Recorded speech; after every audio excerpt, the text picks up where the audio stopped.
We want justice. We want justice. We want justice.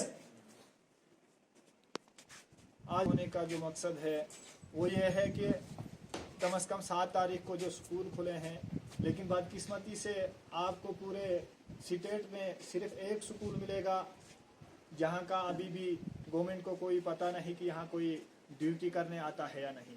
बारहा हमने government को इसके बारे में बताया भी है, हालांकि हमने सीओ साहब को भी इसके बारे में एप्लीकेशन दी थी, लेकिन अभी शायद उसके जो जेडीओ हैं वो अक्टूबर में उसको वो रिपोर्ट पेश करेंगे कि यहाँ की क्या सूरत हाल है। हम बताना चाहते हैं हुकाम बाला से कि हमारा जो स्कूल है कम से कम जब से स्कूल खुले हैं तब से ये बंद पड़ा है, क्योंकि आज की डेट जो है कम से कम 25 मार्च है, लेकिन यहाँ पर कोई देखने को भी नहीं आया है इस स्कूल में। हम गुजारिश करते हैं सीओ साहब से भी, डीसी साहब से भी, जितने भी हायर अथॉरिटीज़ हैं उनसे हम ये कहना चाहते हैं, क्या इस टेक्नोलॉजी के दौर में भी हमारा बच्चा तालीम के लायक नहीं है?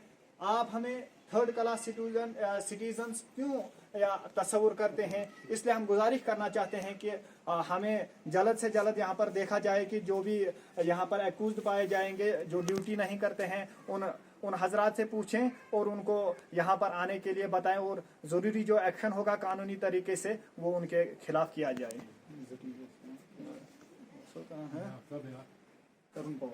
हमारे जो यहाँ पर टीचर हैं वो हैं रेखा ठाकुर हैं और विजय कुमार है। ऐसा सुनने में आया है कि जो रेखा ठाकुर साहिबा हैं उनका कोई वहाँ सीओ ऑफिस में शायद उनका हस्बैंड वहाँ पर काम करता है। उसी के बलबूते पर मुझे लगता है कि इतना सारा कुछ जो कर रहे हैं, हमें जो सता रहे हैं, ये कभी भी बर्दाश्त नहीं होगा। और हम इसके अलावा बताना चाहते हैं कि अगर ये मसला हल नहीं हुआ, उनका अगर यहाँ पर आर्डर नहीं कर जाए तो हम प्रोटेस्ट खड़ा करेंगे। हम तहसील ऑफिस में जाके फिर अपना धरना शुरू करेंगे और ये चीज जरूरी है। इसीलिए हम इंसाफ की गुहार लगा रहे हैं कि हमें इंसाफ मिलना चाहिए और यहाँ पर टीचर आने। दूसरा कोई टीचर यहाँ पर दूसरा कोई एक विजय कुमार है और दूसरा हमारे यहाँ पर रेखा ठाकुर साहिबा हैं। उन दो की मतलब यहाँ पर पोस्टिंग है। एक महीने से वो जब से स्कूल खुले हैं तब से गैर हाजिर है। यहाँ पर कोई लोग छोड़ दे वो, या तो उनसे पूछा गया था कि आप ड्यूटी क्यों नहीं दे रहे हो, या तो उनको कोई पॉलिटिकल बैक है। हम डीसी साहब से ये गुजारिश करते हैं कि इसकी भरपूर इंक्वायरी की जाए कि वो किस तहत यहाँ पर नहीं आ रहे हैं, वो हंजल स्कूल में कहीं पढ़ा रहे हैं। अगर अटैचमेंट और डिटैचमेंट गवर्नमेंट ने बंद किया, ट्रांसफर पॉलिसी जो है वो खत्म की है, तो वो किस बिना पर जेडीओ साहब उनको पैसे खाकर वहाँ भेजता है या कोई पॉलिटिकल बैक है उनके पीछे?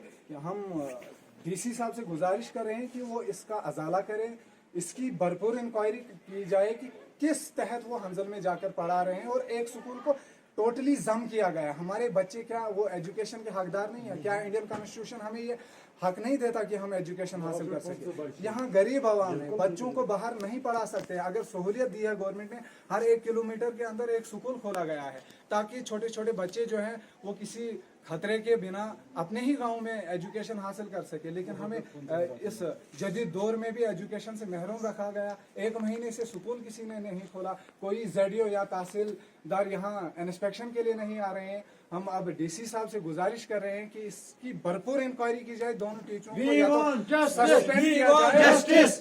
और अगर 2-3 दिन के अंदर इस चीज की इंक्वायरी ना की जाए, हम बच्चों को लेकर तहसील हेडक्वार्टर को जाकर प्रोटेस्ट करेंगे, भूख हड़ताल पर बैठेंगे।